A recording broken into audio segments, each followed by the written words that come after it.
Ô, meus irmãos, continuando aqui nossa gravação, caiu minha chamada, então hoje a gente vai fazer um pouco diferente. Ao invés de ser uma hora, o primeiro módulo ficou aqueles 20 minutos. Agora a gente vai para uma hora direto e depois para mais uma hora, tá bom? Então vamos lá. Eu tinha, bom, só lembrando, estamos no nosso primeiro dia de aula de Teologia Sistemática 2, Teontologia. Hoje nós iniciamos. Vamos ler o texto de Êxodo 3:14? 3:14. Quem achou pode ler para nós, por favor? Posso ler, pastor? Por favor. 3:14.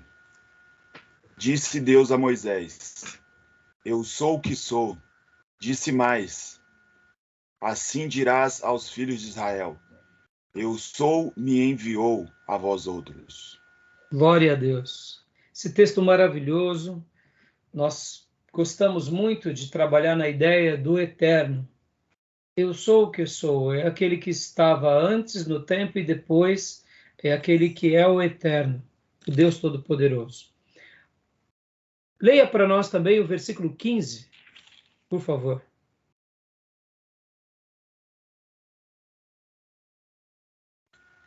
Amém. Vou ler o 15.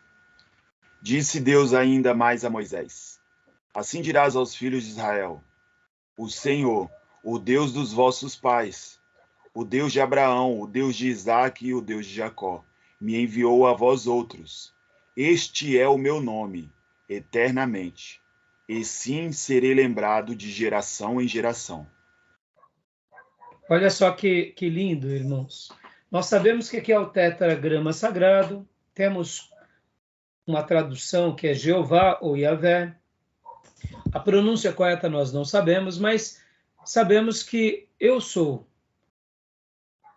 dando aquela ideia de um ser que existe e é atemporal. Sem gastar muito tempo sobre essa questão, mas eu queria apenas dizer para vocês, quando Deus se revela aqui como Jeová ou Yahvé para Moisés, quantos anos já tinham se passado dessa revelação até o dia em que Deus tinha se revelado para Abraão?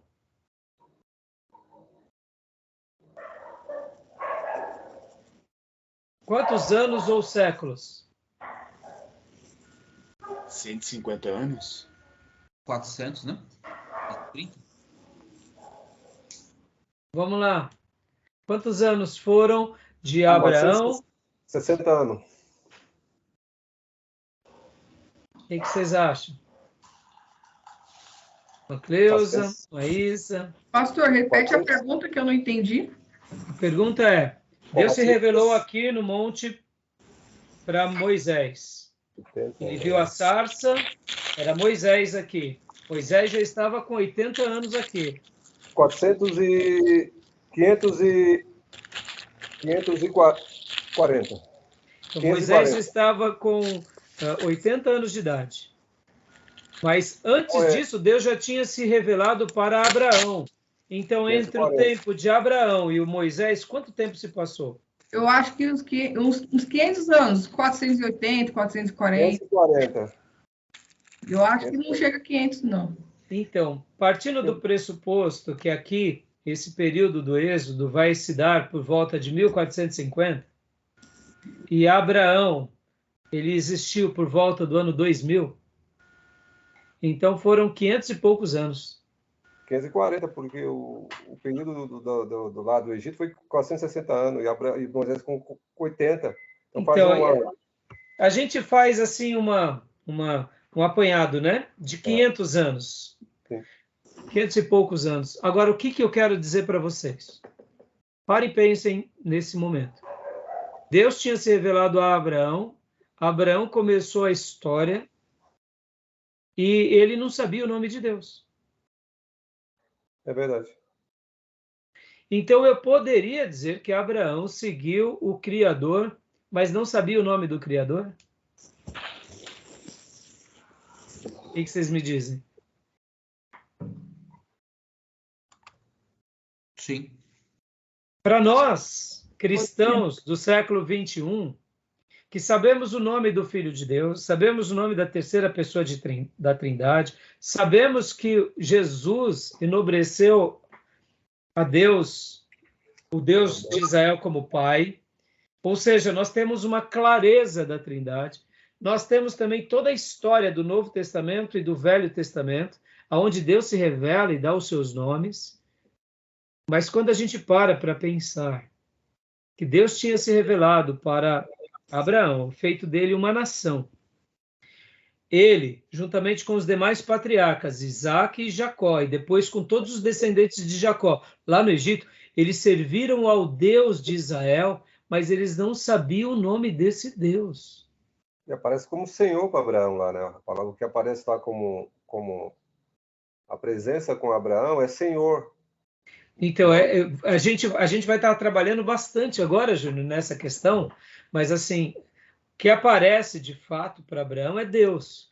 É que quando colocamos ali o Senhor, ali já é Moisés registrando a história de...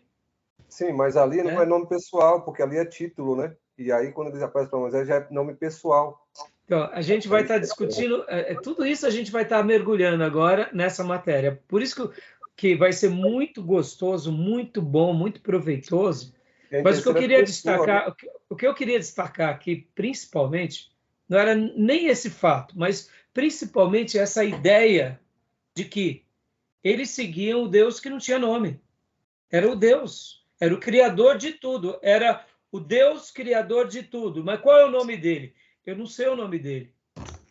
Ele tem um título? Tem. Ele tem uma autoridade sobre tudo? Tem. Como que ele se chama? A ideia da clareza vem apenas agora com Moisés. O eu sou... O Deus pagão tinha, né? Então, a gente vai estar trabalhando também um pouco isso. É muito interessante, Júnior. Por isso que essa matéria aqui, ela dá para nós, assim, ela tem um toque especial, porque a gente vai estar trabalhando na pessoa dele. Numa outra matéria nossa, que é missões, nós estaremos aprendendo algumas outras coisas com relação a essa manifestação de Deus, porque ele usa, inclusive, a palavra Deus, ou deuses, lá em Gênesis, como até esses dias de Moisés, era uma palavra comum para o povo cananeu. Mas eu não vou entrar agora muito no mérito, até para não confundir a cabeça de vocês. No entanto, o que eu quero destacar é, eles seguiam essa pessoa bendita. Essa pessoa bendita se revelava para Abraão, mostrou a glória para Abraão, fez milagres na vida de Abraão. Esse mesmo ser supremo, eterno, deu a Abraão uma terra, mostrou a glória dele para Abraão, livrou parte dos parentes de Abraão, porque Deus castiga Sodoma e Gomorra. Ou seja, a manifestação desse Deus sem nome, eu estou usando de propósito isso, Deus sem nome, perdurou-se por volta de 400 anos. E nem por isso eles deixaram de amar, deixaram de servir, deixaram de bendizer e de ver os sinais e as maravilhas. Podem ver, José vai para o Egito, seguindo o Deus dos patriarcas, podem ver que era comum eles chamarem o Deus de Abraão, o Deus de Isaac e o Deus de Jacó. E depois o Deus de Israel. Porque olha só o que eu quero ensinar aqui nesse primeiro ponto aqui. Mais importante do que saber os nomes é se relacionar com a pessoa. E é isso que Deus vai mostrar na revelação dele do começo ao final. Abraão é decisivo? Mas a gente tem que se lembrar que Deus já tinha se revelado para a geração antes do dilúvio. Para Sete, para Enoque. E aí Deus faz questão de se revelar para Noé. E depois de Noé, o grande homem é Abraão, fazendo dele o pai de uma nação sacerdotal e pai de muitas nações. Podem ver que Abraão, ele não é só pai de Israel, ele é pai de Israel, ele é pai dos árabes e é pai de muitas outras nações. Ou seja, aquilo que Deus se revelou para Abraão abençoou outras nações. Então, em Abraão, Deus se manifestou para os judeus, para a linhagem escolhida ali com o seu filho Isaac, mas se revelou também para os outros filhos, porque ele foi pai de muitas nações, ele foi bênção, ou seja, ele foi canal do Eterno para muitos. Agora, ele não sabia o nome, mas ele conhecia a pessoa. Ele fazia altar para a pessoa. E isso, irmãos, muda tudo. Podem ver que hoje, na teologia, nós temos muitos nomes.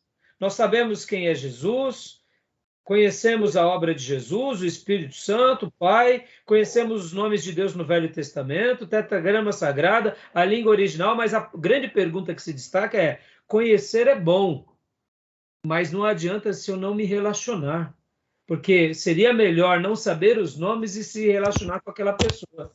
Agora, é óbvio que Deus faz questão de deixar os seus nomes e de manifestar a glória dele, para que, por meio dessa revelação, nós nos apropriemos dessa pessoa e nos relacionemos com ela, que é a pessoa de Deus. Tá bom, meus irmãos? Então, eu deixo essa abertura aqui para vocês e a gente vai mergulhar. E a gente vai mergulhar a partir de agora. Antes da leitura dos slides e até mesmo da apresentação, eu quero apenas fazer uma pergunta para vocês. E vou deixar aqui até mesmo como um trabalho, que aqueles que fizerem vai valer nota para a próxima aula. É um trabalho de uma página. Eu quero que vocês coloquem numa página do caderno de vocês. O que vocês vão colocar? Quem é Deus para vocês? Eu quero que vocês coloquem assim. Escreva tudo sobre a pessoa de Deus. O que você sabe dele? O que você acha quem ele é? Aí vocês vão escrever, Deus para mim é... E aí vocês vão... E eu gostaria que vocês fizessem esse exercício sem necessariamente ir na Bíblia. Exercitando o que vocês aprenderam durante esses anos na igreja, na experiência de vocês. E aí vocês vão fazer isso, vão depois me encaminhar, e aí vai estar valendo ao ponto, tá bom? Pastor, mas eu não sei muita coisa. Coloca tudo que vocês sabem. Porque, de fato, irmãos, na nossa experiência, a gente aprende muito mais do que pela nossa, muitas vezes, até pelo nosso aprendizado mesmo. Então, muitas vezes, vocês vão se surpreender do que é Deus para vocês, tá bom? Então, é um trabalho bem simples, não dá mais do que 15 minutos, mas eu quero que vocês façam para semana que vem. Agora, eu quero ler para vocês, e eu vou fazer uma pergunta bem rápida aqui para vocês. Quem é Deus para vocês? Quem é Deus? Me defina Deus. Já pararam para pensar sobre isso? Para nós definirmos algo, requer de nós uma capacidade bem sucinta de vários conceitos e valores sobre aquele determinado fato. Isso daqui é o mouse. Tá, me defina o mouse. A gente poderia descrever um aparelho tecnológico que tem esse nome, porque ele lembra o formato de um rato, até o nome, né, mouse. Você vê, o americano, ele usa muito, para nós é o mouse, mas para o americano pega o rato, né? É o rato. Porque é um ratinho. Pode ver que na linguagem do inglês, eles são muito objetivos. O inglês é muito objetivo, muito prático. E eu gosto muito dessa objetividade no inglês. Agora, vocês já pararam para pensar sobre Deus? Me defina Deus. Dá uma definição aí. O que vocês acham? Deus, quem é Deus? Deus para mim, tem muita definição, mas eu acho que Deus é a causa primeiro da existência de todas as coisas, do qual deriva todas as demais. Muito bom. O que mais? Bom, a Bíblia pastor, dá algumas... Pode falar, pastor. Quem é Deus? Pastor Johnny ia falar? Pode falar. Difícil, na verdade, definir... não, assim, é difícil em que sentido, né? Acho que o Júnior foi bem sucinto aí, porque ele chegou a mencionar sobre várias definições a respeito de quem é Deus. Bom, só me vem ao coração uma coisa que marcou muito a minha vida, foi no nascimento de Jesus, né? Quando o próprio o anjo do Senhor se apresenta para alguns pastores que estavam a pastorear, e aí eles ficaram temerosos. Aí o anjo fala: hoje na cidade de Davi vos nasceu o Salvador, que é Cristo Senhor. O meu Deus, o meu Senhor, o nosso Deus é Senhor e Salvador da minha vida. Acho que é a definição que mais marca o meu coração. Eu entendo ele como Senhor e Salvador. Joia. Vamos lá. Gil, Maísa, irmã Cleusa. Bom, a Bíblia traz algumas definições a respeito de quem é Deus. A gente tem algumas passagens aí que dizem quem Deus é, que Deus é amor. Lá em João fala que Deus é amor. Ele é o princípio, ele é o fim, o alfa e o ômega.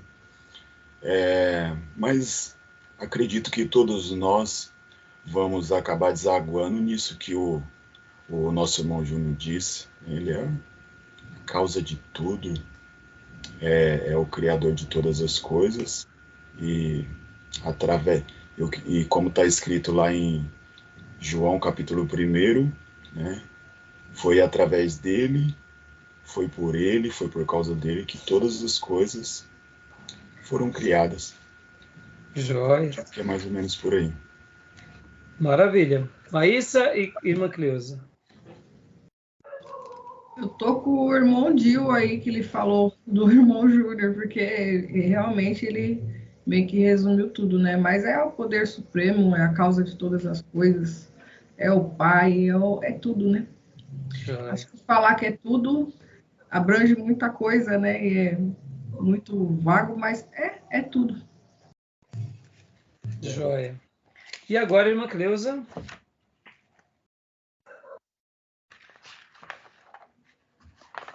Não, tá mudo, minha irmã. Então, tudo isso que disseram aí, que ele é primazia de tudo, que ele está em primeiro lugar, que ele é amor, eu vejo Deus como um pai amoroso para mim, no meu coração, no meu entendimento, assim, eu vejo ele um pai amoroso, que ele está a todo tempo do nosso lado, que todas as coisas que ele criou, tudo, ele pensou em nós, tudo que ele fez, ele pensou em nós, e ele está pronto para ouvir. Então, eu vejo ele como um pai amoroso e um ser soberano, que está acima de tudo, de tudo, de tudo. E que você tem certeza de que ele pode te ajudar nos momentos difíceis, que você pode procurar, que você vai encontrar. Para mim, Deus é tudo, porque sem ele eu não sou nada. Joia, muito bom. Tá vendo? Eu fiz essa pergunta para vocês, irmãos, porque dentro disso eu quero que vocês agora elaborem de uma forma bem simples, pensando um pouco mais, dedicando um tempo mais, uns 15 minutos, 20, a esse exercício. Tá valendo nota, quem me entregar ganha nota, quem não quiser entregar não vai ser assim, vai ser um pontinho extra. Mas percebam, nós estamos aqui fazendo teologia, nós estamos aqui trabalhando em cima desse tema, nós estamos na igreja já há quantos anos e muitas vezes nós nunca paramos para refletir quem é Deus, uma definição concisa. Porque mais do que saber a definição mental, mais importante do que isso é se relacionar com a pessoa dele. Podem ver que para cada um de vocês, Deus retrata um papel pelo qual ele marcou a vida de vocês. No entanto, aquilo que ele marcou a vida de vocês foi como ele se revelou a vocês. Mas Deus é muito maior do que isso. Muito, muito, muito. E a Bíblia vai trazer algumas definições sobre essa pessoa, quem ele é e como ele age. Então, é muito legal quando a gente pensa sobre isso. Pode quando falar, ele se revela para Moisés lá, que ele fala, eu sou o que sou, é que nem no original tá, eu serei o que serei. Então, ele fala, eu serei o ontem, o hoje e o amanhã. Então, ele está presente em todas as fases da nossa vida. Então, Se lá no futuro você precisar dele, ele está. Se no passado você precisou dele, também ele estava. E no presente também. Isso aí. Tem uma definição Agora, que eu acho. pode falar. Definição que eu acho também do Bhagavad Gita, que é aquela que é usada até pelo Raul na música, né? Eu sou a luz das estrelas, eu sou tudo, Deus é tudo, Deus é... Entendeu? Eu acho interessante também aquela definição. Deus é tudo. Agora, voltando, só fazendo mais um acréscimo em cima do texto, para vocês terem uma ideia, o verbo ser no hebraico só pode ser lido para a pessoa de Deus. No português, nós usamos o verbo ser para nós. Eu sou padeiro, eu sou isso, eu sou aquilo. Porque o verbo ser, mesmo sendo para nós algo comum, na língua hebraica, era só utilizado para a pessoa de Deus. Porque ele é o único ser que é atemporal. Em outras palavras, que existe de uma forma soberana e incomparável. Por isso que, olha que interessante, se ele é eterno, e ele se apresenta para nós como eterno, e ele também deixou uma palavra revelada para nós, que também é a essência dele, porque foi pelo Espírito dele ele deixou para nós, as características desse ser eterno estão impregnados na forma em que ele faz, na forma em que ele atua e na forma em que ele se apresenta. Então, olha só, por que eu estou falando isso, irmãos? A irmã Cleusa, né, trouxe aqui um pouco do original, mas, por exemplo, no português, seria mais ou menos essa correspondência. Eu padeiro, não é eu sou o padeiro. Porque dá a ideia de que eu sou a plenitude dos padeiros. Eu sou um pastor, eu sou a plenitude dos pastores. Não, o verbo ser no original é só para Deus. Então, até nisso, os judeus têm essa separação. Eles não usam o verbo ser para as coisas corriqueiras do que eles fazem. Há uma construção própria, para deixar bem claro que, por isso que quando Deus se apresenta para Moisés, diz, eu sou o que sou, dá essa ideia de existência. E o próprio Moisés também, na narrativa, ele não ousa usar a primeira pessoa, porque eu estudei aí, e a minha filha também falou, que na gramática hebraica não conjuga na primeira pessoa, porque só é Deus. Exatamente. Você me ajudou nas palavras, Júnior. Exatamente. Na gramática hebraica não se conjuga. Para provar que o único que existe na sua essência é o Criador. E é por isso que, quando nós fazemos a tradução de o Eterno, a gente entende um pouco melhor essa ideia. Tá bom, meus irmãos? Bom, eu vou agora facilitar para vocês, mas eu gostaria até que vocês fizessem o trabalho e esquecessem, eu não sei se vai dar para esquecer, não, vou deixar para dar semana que vem uma definição de Deus para vocês que é, na minha opinião, a mais linda, para não atrapalhar o trabalho, tá bom? Para não atrapalhar esse exercício. Aí, quando vocês me trouxerem, me lembrem na semana que vem, pastor, qual é a definição? Uma das mais lindas. Quando nós pensamos sobre o Gruden vai trazer uma definição de Deus. O Erickson vai trazer uma definição de Deus. Cada teólogo vai trazer. Mas há uma definição que, para mim, é uma das mais lindas. Existem milhares, mas eu, assim, das que eu conheço, essa é a mais linda. Eu passo para vocês semana que vem, tá bom? Maravilha? Então, alguma pergunta, alguma dúvida? Sobre a prova, eu falo no intervalo, tá, irmão? Só para vocês, para a gente não perder tempo, tá bom? Rapidamente aqui, irmãos, eu vou só passar aqui para vocês aquilo que eu costumo sempre apresentar, que é o material, né? O nosso material. Deixa eu compartilhar aqui rapidamente com vocês. Aqui, a nossa grade, deixa eu aumentar aqui.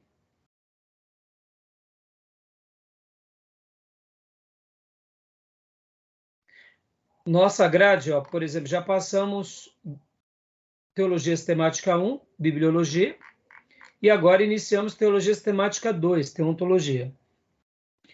Então, eu criei aqui esse roteiro, tá bom? Nós teremos o feriado dia 7 de setembro, que não vai haver aula. Então, a gente vai seguir praticamente esse cronograma, tá bom? Então, não esqueçam depois...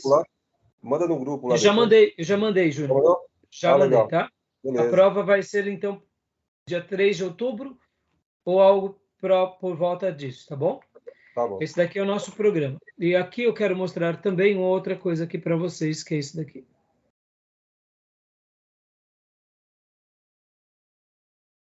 Eu quero mostrar para vocês também a nossa grade.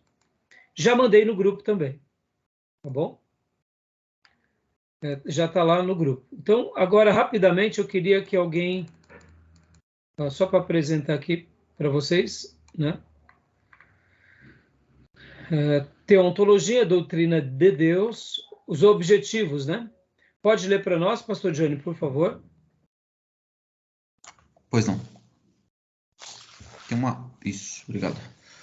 Objetivo: capacitar o aluno a identificar as principais doutrinas relacionadas à doutrina de Deus, teontologia, conhecer e identificar as diferentes interpretações das principais denominações cristãs e teologias ortodoxas relacionadas à teontologia, em especial a Confissão Doutrinária Batista Nacional. Capacitar o aluno a identificar as principais fontes de pesquisa relacionadas ao estudo sistemático das doutrinas cristãs, capacitar o aluno no entendimento da importância e da relevância dessas doutrinas para o exercício de um ministério sadio e ortodoxo, reconhecer a centralidade de Deus, da Trindade, do seu caráter e dos seus atributos, compreender o plano de Deus para o homem e o universo a partir da revelação especial e geral de Deus sobre esse tema. Joia. Alguma dúvida até aí, meus irmãos? Nenhuma. Creio que está bem objetivo, né? Então, a gente vai estar estudando Deus, mas na realidade, como já disse para vocês, nós estaremos estudando a Deus na perspectiva da revelação que Ele nos apresenta nas Escrituras. Como a nossa casa ela tem a origem da Teologia Batista Nacional, eu continuo seguindo esse modelo, e sempre trazendo novas linhas ortodoxas, reformadas, piedosas, que possam agregar sobre esse assunto, para que a gente possa, né, de fato, compreender tudo que Deus tem para nós. Então, nenhum problema aí, né? Tranquilo, né? Alguma dúvida?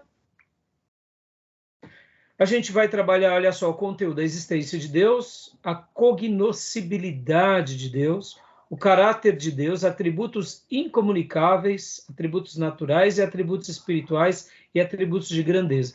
Antigamente, na teologia, pelo menos na minha época, não era chamado atributos comunicáveis e incomunicáveis, mas sim atributos espirituais e atributos morais.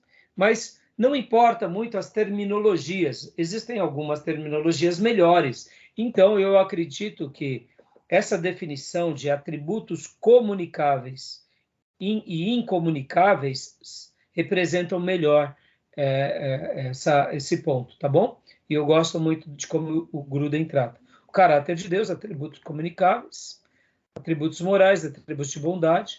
Deus em três pessoas, olha aqui a gente vai falar um pouco sobre a Trindade, vamos falar sobre a criação, a providência divina, milagres e as orações. Percebam que se você pegar o livro-texto, abra aí logo no começo do livro, você vai ver aí na página, no conteúdo, parte 2. A parte 2 do Gruden. Oi, Júnior? É só o Gruden que trata dessa terminologia, comunicável e não comunicável? Outros tratam? Não. Outros teólogos também tratam. Mas eu não vejo problema, Júnior, quando você vai trabalhar dentro dos atributos de Deus, de você chamar de outros, ter outras definições. Porque as definições são importantes, mas elas podem ter as suas variações, né? Uhum. O importante é saber a ideia, mais do que a definição, tá bom? Pelo menos é assim que eu penso. Então, aqui, continuando. Peguem o livro-texto de vocês, na parte 2. Pode ver que o capítulo 9 começa com a existência de Deus, não é? Então, vocês vão ter que ler do 9 ao 18, tá bom, meus irmãos? É do 9 ao 18 a leitura. Pastor, e o capítulo 19 e o 20? Esse capítulo 19 e o 20, que é anjos, Satanás e demônios, eu deixo para escatologia, tá bom? Assim como o capítulo 17, vocês também lerão quando forem fazer pneumatologia novamente, porque é o capítulo que fala sobre os milagres. Eu gosto de trabalhar nesse capítulo, aqui, nessa matéria, porque milagres é algo que Deus faz, mas quando também eu vou tratar sobre a pneumatologia, eu gosto de reler com vocês, porque aí temos os dons do Espírito Santo, ou seja, como Deus se manifesta no meio do seu povo, tá bom? Então, fica aqui. Joia? Bom, Eu já tinha marcado aqui como lido também o Anjos. Joia, porque você fez escatologia, né, Diego? Isso. Então, aqui, irmãos, meus critérios de avaliação são os mesmos. Leitura do material básico, do livro-texto, 4 pontos, prova 3 pontos e trabalhos extras, que vai ser também o Robes. Aí sim, no Robes, agora vocês vão pegar o capítulo 2, o capítulo 3, porque agora vai ter a criação e vamos ter Deus. Eu não me recordo bem se a criação... Não é a criação. Isso é 2 e 3, então vai ser um pouquinho mais. Depois eu passo direito para vocês os trabalhos extras. Está dentro do... para vocês saberem de fato quais serão os capítulos que vocês terão que ler. Mas se não me falha a memória, é esse mesmo. É o capítulo 2 e o capítulo 3. Capítulo 2 é a criação, que fala página 19, e Deus, que é o capítulo 3, na página 31, tá bom? Do Robes. Tá joia? Beleza até aí? Temos aqui algumas indicações de alguns livros extras, tá? Beleza? Alguma dúvida até agora? Tudo bem? Tranquilo? Nenhuma dúvida? Não? Então, só mais uma última coisa aqui. Quero apresentar para vocês aqui a nossa grade, como é costume. Todo começo de módulo eu faço questão de sempre estar apresentando a nossa grade aqui para vocês, né? Então, vamos lá. Deixa eu ver. Não estou conseguindo aumentar.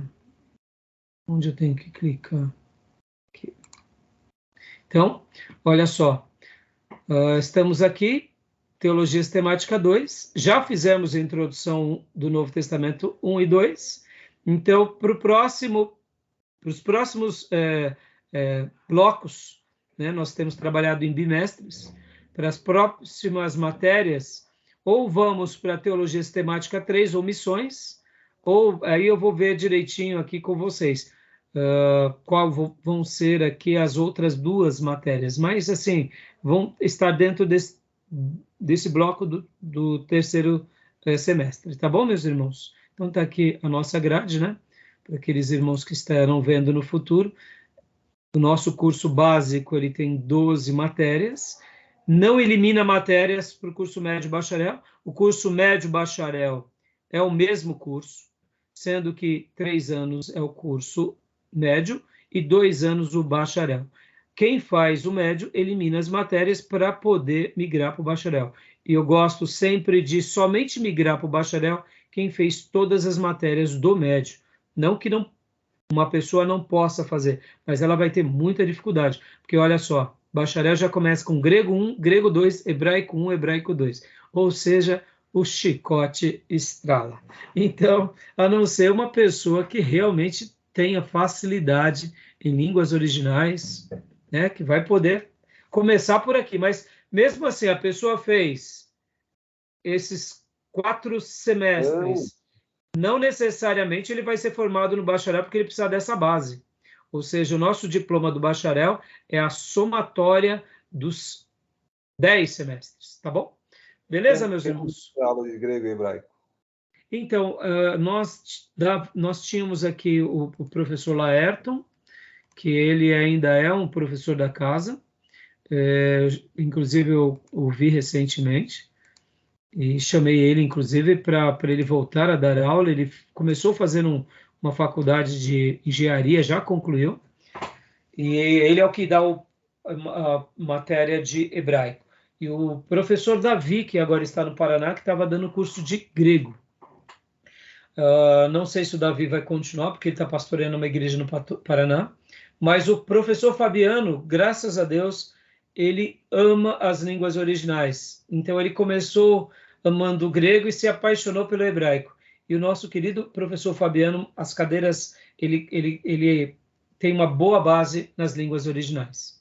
Então, geralmente, quando chega nas línguas originais, ele vai fazer, assim, um papel inicial de começar, talvez até concluir, caso os outros professores não possam dar essas aulas. Tá bom, meus irmãos? Maravilha? Alguma dúvida? Tranquilo? Joia? Alguma pergunta? Não? Então, irmãos, agora vamos agora para os nossos slides. Vamos agora para o slide do Gruden. Então, como eu disse para vocês, a gente vai estar trabalhando agora paulatinamente, a gente vai estar fazendo o exercício sem muita pressa, porque, como eu disse, irmãos, é um assunto, é a pessoa de Deus.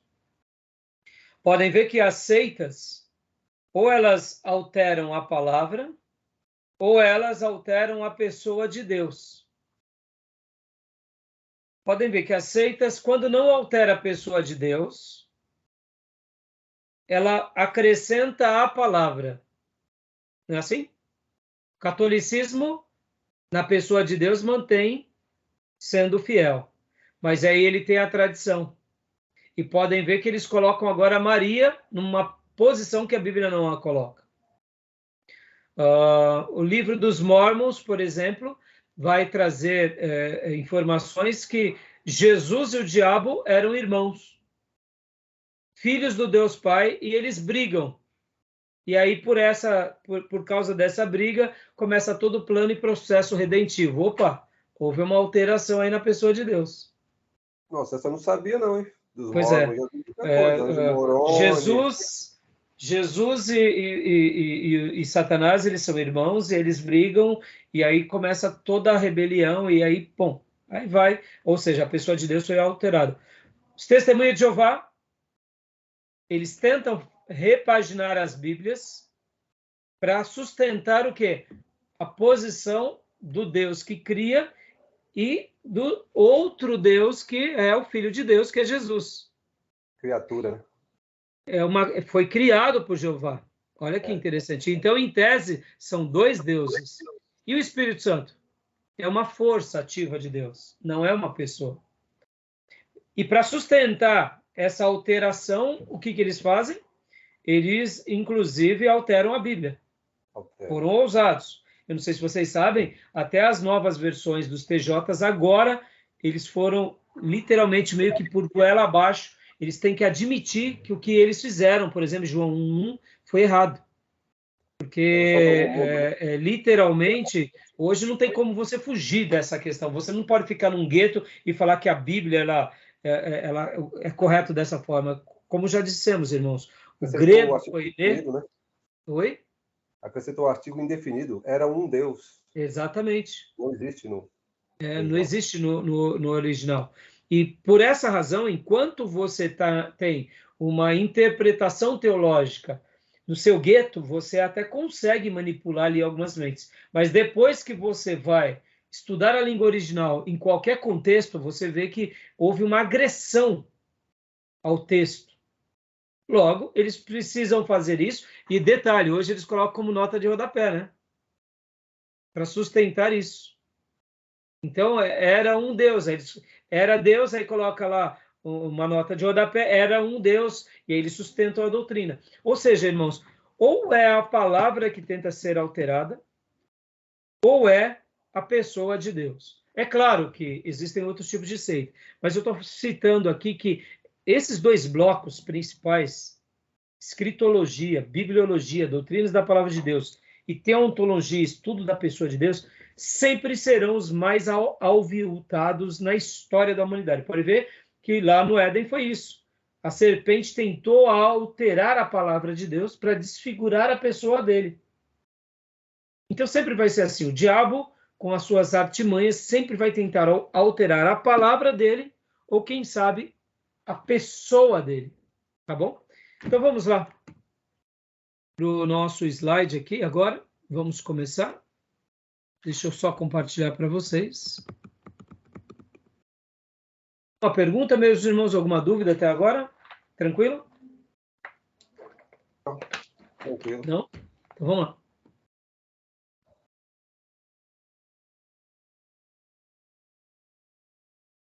Vamos lá.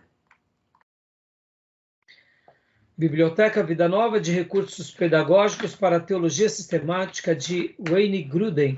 Por isso que eu gosto desse material, irmãos, porque, querendo ou não, ele te dá muitos recursos, né? Vamos lá. Estrutura da obra. Nós já conhecemos a estrutura. Esses são os 7 pontos que se baseia essa obra. E várias obras de teologia sistemática seguem um princípio parecido com esse. Alguns vão mudar algumas coisas, mas todas são obras muito boas. Vamos lá. A doutrina de Deus, Criador e sustentador de todas as coisas. É um desenho bem, eu diria, simples, mas ilustra muito bem aqui, né, o Sol, planeta, a nossa galáxia, né? O planeta Terra, a sua rotação, a sua translação, né? Aqui os cometas, fazendo parte daquilo que a gente conhece sobre o que aprendemos sobre o universo. E aqui o símbolo do alfa e do ômega, representando que Deus está acima de tudo. Ele é o começo e ele é o fim. No alfabeto hebraico, ou melhor, no alfabeto grego, né, o alfa é a primeira letra e o ômega é a última letra. Então, Deus, como podemos saber que Deus existe? Uma pergunta. Aí vem algumas respostas, né? O universo e os seres criados.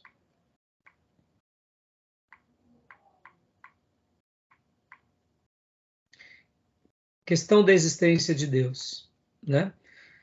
Deus, ele existe e ele se revela. E podem ver que todas as religiões, elas, de uma forma ou de outra, trabalham sobre essa questão do metafísico, do espiritual. E nós, seres humanos, somos, como diz o nosso querido irmão Erickson, o ser humano, ele é religioso na sua essência. Ele é religioso. Ele necessita ter uma resposta sobre essa questão. Leia para nós, pastor Johnny, por favor. Pastor, não carregou para mim? Não? Só está o título na parte superior. Como podemos saber que Deus existe? Isso, é exatamente. É que eu vou abrir aos poucos. Legal. Primeira resposta. Primeira resposta. Todas as pessoas de qualquer lugar têm uma profunda intuição íntima de que Deus existe, de que são criaturas de Deus e de que Ele é o seu Criador. Opa, aqui ele está falando intuição íntima. A gente já vai trabalhar um pouco dentro de alguns conceitos que ele trabalha no livro texto. Mas isso é muito interessante. Tudo bem até aí, meus irmãos? Tudo bem. Tranquilo? E aqui vários textos bíblicos que diz respeito a isso. Maísa, leia para nós Salmo 53:1. E Júnior, leia para nós 1 Pedro 1:8. Aqui são vários textos, nós não estaremos lendo todos agora, mas é a resposta bíblica sobre essa intuição íntima da existência de Deus. Ou seja, quando Deus foi se revelando, as pessoas tinham essa clareza de que Deus existe. Então pode ler para nós, Maísa, por favor?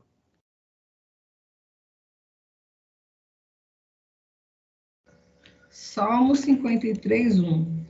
Diz o tolo em seu coração: Deus não existe. Corromperam-se e cometeram injustiças detestáveis. Não há ninguém que faça o bem. Bom, o texto está fazendo uma denúncia de que ele é o tolo. Logo, quem não é tolo sabe muito bem que Deus existe, né? Joia, obrigado, filha. Por favor, leia para nós, Júnior, 1 Pedro 1:8. ao qual não o havendo visto, há mais, no qual não o vendo agora, mas crendo, vos alegrais com gozo inefável e glorioso. Mesmo nós não vemos, cremos nele e nos alegramos nele. Irmãos, imagine a nossa vida sem a clareza de que Deus existe. Tornaria tão seca, não? Tão incompleta, tão... C.S. Lewis tem uma afirmação muito linda, ele faz uma analogia magnífica. Sem sentido, né? Sem sentido, exatamente, Júnior. C.S. Lewis, vocês sabem que ele era um ateu, ele já era professor universitário de uma grande universidade inglesa, e ele escrevia contos literários, místicos, etc. e tal. E havia um companheiro dele, que também era um escritor e um professor, e começava a falar de Deus para ele, e ele tinha suas dificuldades de crer em Deus, e ele não acreditava. Até o dia em que J.J. Tolkien começou a mostrar para ele que Deus existia, e ele, a partir de então, ele se converte e se torna um dos maiores expoentes sobre a defesa do Evangelho e a pregação do Evangelho, principalmente para pessoas como eles, que eram quem? Pessoas de vida acadêmica. E C.S. Lewis, em uma das suas afirmações, ele diz assim, que Deus para mim é como o sol. E aí ele explica, quando eu passei a crer nele, eu passei a enxergar todas as coisas ao meu redor, ver as suas cores, as suas belezas, e ver tudo nitidamente. Em outras palavras, o que ele estava dizendo, que antes, como um ateu, ele até enxergava algumas coisas. Ele enxergava o vulto, ele enxergava uma montanha, ele enxergava uma árvore, ele via que tudo era meio escuro na árvore, todo gato para ele era pardo, mas na realidade, por quê? Porque estava tudo escuro. Mas no momento em que ele passou a acreditar em Deus, tudo mudou. Podem ver que esse é um efeito da luz sobre as coisas. A luz, ela faz com que a cor, né, ela se destaque. Seria essa uma definição simples, né, das cores, né? A gente sabe que, de fato, de forma científica, é até outra coisa. Mas, para nós, de forma bem simplória, no momento onde eu tenho luz, eu enxergo a forma, a cor, o modelo e a distância. E quando não tem luz, eu estou na escuridão, tudo fica opaco, tudo tem a mesma coloração. Você enxerga, mas não enxerga igual. Então, essa analogia de C.S. Lewis representa muito. E eu posso dizer que nós aqui estamos sendo privilegiados mais um pouco de estudar um pouquinho mais sobre a pessoa dele. Então, um pouquinho mais de luz, que a gente vai sendo jogado no nosso coração, na nossa mente, para a gente entender um pouco mais a Deus. Mas assim, irmãos, uma coisa que eu também quero dizer para vocês, não subestimem aquelas pessoas que são iletradas, não subestimem aquelas pessoas que são simples, aquelas pessoas que não tiveram o privilégio de fazer um seminário, não subestime elas, porque muitas pessoas que não tiveram esse privilégio, elas acabaram, por meio da sua fé e por meio das experiências que elas tiveram com esse ser sobrenatural, elas podem não ter a definição teológica, elas podem não ter a compreensão exegética, elas podem não saber as línguas originais, mas elas podem talvez ter e de sobra experiência com o Eterno. Então, eu gosto até, certa ocasião, eu estava ouvindo um pregador e ele dizia assim, que Abraão não conhecia nada do grego e do hebraico, mas Abraão sabia o que era andar com Deus. E mesmo sabendo, como há pouco nós falamos, Abraão não sabia o nome de Deus, mas conhecia ele, recebia ele em casa, comia com ele, oferecia comida para ele. Ou seja, Abraão não sabia o nome dele. Nós sabemos o nome dele. Mas será que temos tido uma experiência como a de Abraão? Então, não subestime. Nós estamos tendo aqui o privilégio de conhecer um pouco mais a Ele, para que a gente possa pegar esse conhecimento e fazer desse conhecimento experiência. Porque se a gente não fizer experiência, a gente só vai estar tirando um diploma teológico. É o dilema do que Paulo fala, né? Que a letra mata, mas o espírito vivifica. Conhecer de forma intelectualizada pode parecer ser bom, mas acaba sendo infrutífero. Se o nosso intelecto realmente é o intelecto que crê em Deus na sua essência, a gente vai jogar todo esse intelecto na experiência. Tá bom, meus irmãos? Então, como podemos saber que Deus existe? Essa profunda e íntima intuição de que Ele existe, que somos criados por Ele, que Ele é o Criador de tudo. E aqui estão os textos. Segundo ponto, como podemos saber que Deus existe? Segunda resposta, leia para nós, pastor Johnny. Além da consciência íntima de Deus, que dá claro o testemunho do fato de que ele existe, encontramos claras evidências da sua existência nas Escrituras e na natureza. Joia! Então aqui o autor, o Gruden, já está falando que nós vamos ver evidências claras nas Escrituras e na natureza. Revelação. E aqui nós temos... Exatamente, revelação natural e revelação especial. E aqui temos alguns textos. Vamos ler esses textos? Romanos 1:20, leia para nós, Gil.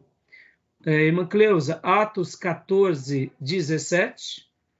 E pastor Johnny, Salmo 19, 1 e 2.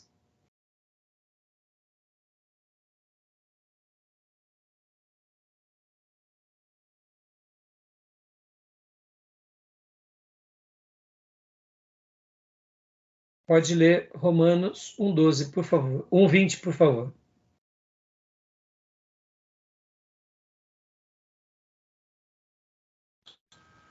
Ok.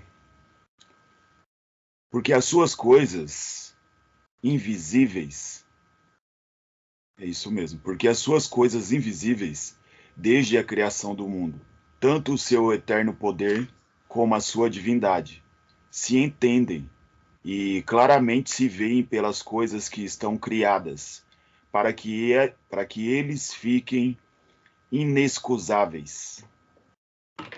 Glória a Deus. Atos 14, 17.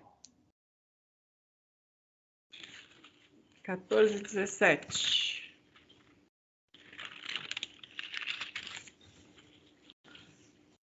E contudo, não se deixou a si mesmo sem testemunho, beneficiando-vos lá do céu, dando-vos chuva e tempos frutíferos, e enchendo de mantimento e de alegria os vossos corações. Joia. E agora, Salmo 19, 1, 2, pastor Johnny, por favor. Salmo 19, 1, 2. Os céus declaram a glória de Deus, e o firmamento proclama a obra das suas mãos. Um dia visto ao outro dia, uma noite o revela a outra noite. Glória a Deus. Então, aqui mostrando sobre essas claras evidências. Agora, irmãos, percebam que, lembra que eu falei que o diabo ele vai tentar ou anular a palavra ou a pessoa de Deus? Podem ver que uma das artimanhas do inimigo de Satanás é tentar mostrar Deus por meio das coisas criadas, da natureza. Só que a maneira em que ele tenta demonstrar o Criador é desfigurando a pessoa dele. Podem ver que até a natureza recebe um novo título, né? A mãe natureza. E aí a gente vê que a maneira em que as culturas vão adorando esse ser supremo vai sendo utilizado até coisas da natureza, como o Deus Trovão, a deusa Água. E aí a gente vê uma bagunça violenta em todas as religiões, né? Fala, Júnior. Os naturistas, né? Isso. Né? E tá bom? Alguma pergunta até aí, meus irmãos? Tranquilo? Tranquilo? Sem nenhuma novidade, né? Como eu disse há pouco, meus irmãos, nós estaremos agora lendo aqui os slides, né? Nós estamos lendo os slides do livro-texto no capítulo de número 9.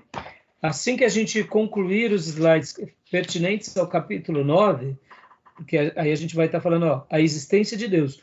Como sabemos que Deus existe?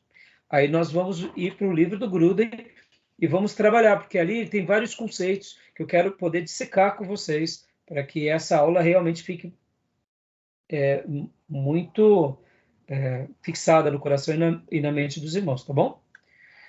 Alguma pergunta, alguma dúvida, meus irmãos? Não? Tranquilo? Ok? Então eu vou parar aqui a nossa chamada agora. Está dando já 1h20 e a gente vai para o intervalo e depois a gente faz mais 1 hora de aula, porque geralmente a gente faz 50 a 1 hora e depois mais 15 a 20 minutos, né? Geralmente são a somatória de 2h30. Então a gente vai dar uma pausa agora. Eu quero tirar algumas dúvidas para vocês da prova e logo na sequência a gente, depois do intervalo, vai e retoma a nossa chamada, tá bom? Beleza? Joia? Então vou dar uma pausa aqui.